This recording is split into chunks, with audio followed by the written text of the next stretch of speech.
আসসালামু আলাইকুম। 2 ঘন্টা অবস্থান শেষে কর্মসূচি স্থগিত করলেন বীর মুক্তিযোদ্ধার সন্তানরা। তার একটি খবর নিয়ে চলে এসেছি।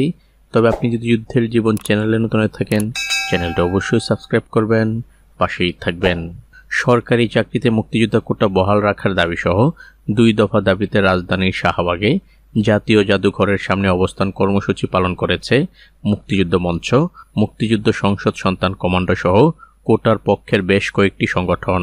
প্রায় 2 ঘন্টা অবস্থানের পর এক পর্যায়ে কোটা বিরোধীরা সড়ক অবরোধ করলে সকাল 11:50 কর্মসূচি স্থগিত করে সরে যান তারা। বুধবার 10 জুলাই সকাল 10টা থেকেই জাতীয় জাদুঘরের সামনে অবস্থান নেয় কোটার পক্ষের সংগঠনগুলো। সকাল 11:30টায় জাতীয় জাদুঘরের সামনে থেকে বিক্ষোভ মিছিল নিয়ে ঢাকা বিশ্ববিদ্যালয় এলাকায় টিএসসি হয়ে আবার জাদুঘরের সামনে এসে জড়ো হয়। একই সময় ঢাকা বিশ্ববিদ্যালয়ের কোটা সংস্কারের দাবিতে আন্দোলনকারী শিক্ষার্থীরা মিছিল নিয়ে শাহবাগ মোড়ে আসেন।